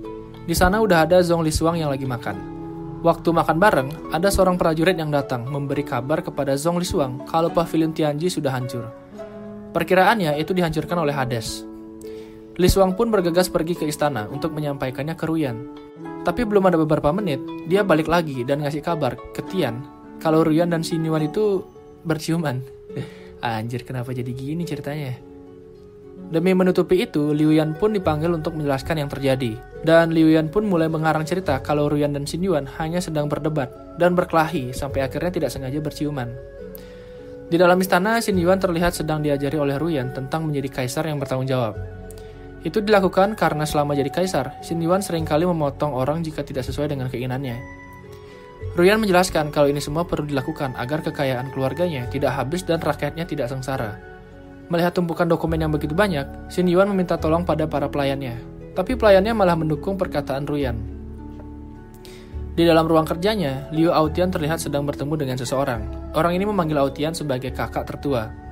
Dia ke sini membawa kabar kalau cabang pavilion Tianji telah dikalahkan dan orang dari Dongyan telah diperintahkan untuk mengisi kekuasaan di sana. Selain itu, Aotian juga memberikan hak komando tertinggi Yan Agung pada orang ini. Setelah itu, Aotian menulis surat untuk Tian. Isi suratnya itu adalah suruhan kepada Tian agar tidak bertindak gegabah. Kalau tidak, 70% orang di kota kekaisaran akan ikut terbunuh dengan Aotian. Setelah membaca surat itu, Tian diminta untuk pergi ke timur kota. Tian membaca suratnya dan pergi ke timur kota untuk menemui Aotian. Liu Yan yang tahu kalau Tian akan menemui Aotian awalnya terlihat khawatir. Tapi setelah mengingat kekuatan Tian, kekhawatirannya pun hilang. Sekarang, Tian udah sampai di tempat yang dimaksud, tepatnya di sebuah panti. Saat sampai di sana, banyak anak kecil yang bahagia melihat Tian. Begitu juga dengan orang-orang tua. Mereka sangat berterima kasih kepada Tian karena telah membuatkan mereka sebuah tempat tinggal dan tempat belajar untuk anak-anak. Di halaman tengah, Liu Aotian telah menunggu Tian. Di dalam tubuh Aotian, kini telah terdapat formasi turbulen. Dia mengatakan kalau ledakan dalam formasi itu dapat menghancurkan 70% rakyat Yan Agung. Aotian pun bertanya, "Xiao Tian, maukah kau membunuhku?" Karena Tian tahu kalau ada nyawa orang lain yang bakal terbunuh juga, dia pun berkata kalau tidak akan membunuh Aotian sekarang. Aotian tertawa. Setelah itu mereka berdua berbicara. Aotian menjelaskan kalau dia tahu asal-usul dari Tian. Dia juga sudah menebak kalau Hades itu adalah Tian. Tian dikatakan hanya berpura-pura terlihat malas agar kekuatannya tidak terlihat. Selain itu, Liu Aotian ini ternyata diam-diam juga mengamati perubahan perilaku yang terjadi pada Zhongling, Liu Yan, dan Tuan Zong. Mereka semua dalam waktu yang berdekatan memperlihatkan kedekatan dan rasa hormat yang berlebih pada Tian. Aotian pun yakin sekali kalau Tian ini adalah Hades. Untuk itu, sekarang, Aotian berencana untuk membuang Tian ke turbulen ruang dan waktu. Ini ia lakukan agar kekaisaran Dongyan dapat jaya kembali. Di kondisi ini, Tian berdiskusi dengan Wang Cai. Tapi Wang Cai menyarankan untuk diam saja, karena menyerang Aotian hanya akan menyebabkan kerusakan di mana-mana. Tanpa disangka, tiba-tiba dari belakang Aotian, anaknya menyerang. Namun serangan itu gagal, ayahnya sudah bisa menebak terlebih dahulu. Liu Ximei kini telah mati dan darahnya digunakan sebagai bahan pengorbanan untuk jimat. Selanjutnya, Aotian mulai mengaktifkan turbulensi itu. Anak-anak yang melihat Tian dalam masalah kini ikut panik. Tapi Tian tidak mengizinkan anak-anak itu untuk mendekat dan menyuruh Liu Yan untuk mengawasi mereka. Tian berpesan kepada anak-anak itu agar tetap belajar dan menjadi anak-anak yang hebat di kemudian hari. Anak-anak itu pun nangis. Kekuatan formasi turbulensi semakin meningkat, dan akhirnya Aotian dan Xiao Tian menghilang. Mereka masuk ke dalam ruang dan waktu yang berbeda. Kini mereka berdua udah nyampe di suatu ruangan yang berbeda. Tian merasa kalau dia familiar dengan sampah-sampah yang ada di ruangan ini. Wang Cai pun menjelaskan kalau semua sampah di sini adalah sampah yang dibuang oleh Tian. Kalau kalian ingat, Tian itu sering banget ngebuang barang-barang yang udah nggak berguna dengan cara merobek ruang dan membuangnya dengan asal ke sana. Mereka berdua menaiki sebuah tangga di sana. Saat membuka pintu, Aotian terkejut melihat orang-orang dari awan jiwa hitam di sana. Dan mereka pun juga terkejut melihat Tian yang ikut bersama Aotian. Mereka pun seketika langsung lari ketakutan. Tapi Tian menghadang mereka semua dan meminta mereka membayar sisa hutang yang belum mereka bayar. Itu sejumlah 5 juta batu roh. Tapi 3 orang ini malah bilang nggak punya hutang, guys. Tian pun ngingetin mereka semua hutang yang belum mereka bayar. Waktu Tian masih ngomong, tiba-tiba seekor naga suci bangun dari tidurnya. Naga ini berubah menjadi manusia, dan inilah perwujudannya. Namanya adalah Long Qiu Dao. Baik King Lian menyuruh Pak Tua itu lari, karena King Lian ternyata lebih takut sama Tian daripada sama naga itu. Mendengar itu, Aotian pun bingung. Pak Tua ini terlihat marah. Lari? budak rendahan berani ya kau menyuruh orang tua ini untuk kabur. Berlututlah kepada orang tua ini. Dan kalian tahu guys, Pak tua ini malah berlutut di hadapannya Tian. Dan dia ngelakuin itu tanpa sadar karena kekuatannya lebih kecil daripada Tian. Setelah dia sadar, kakek ini kembali mengeluarkan kekuatannya untuk membuat Tian berlutut. Dia mengeluarkan naganya. Tapi ternyata Tian juga punya naga, bahkan lebih besar dari naga kakek itu. Kakek itu pun terdorong jatuh sekarang. Lalu dia bertanya, siapa sebenarnya Tian? Tian menjawab kalau dia keturunan naga, walau sebenarnya dia juga nggak tahu apa yang barusan dia bilang. Tahu kalau dirinya sudah dipermalukan, kakek ini pun mulai menyalahkan Bai Qinglian dan kawan-kawan. Tanpa basa-basi, dia langsung menyerang Qinglian dan membunuhnya. Harapannya sih biar Tian itu senang gitu sama dia karena udah ngebantu Tian untuk ngebunuh Qinglian. Tapi ternyata Tian justru marah sama kakek tua ini karena Tian belum mau mereka mati.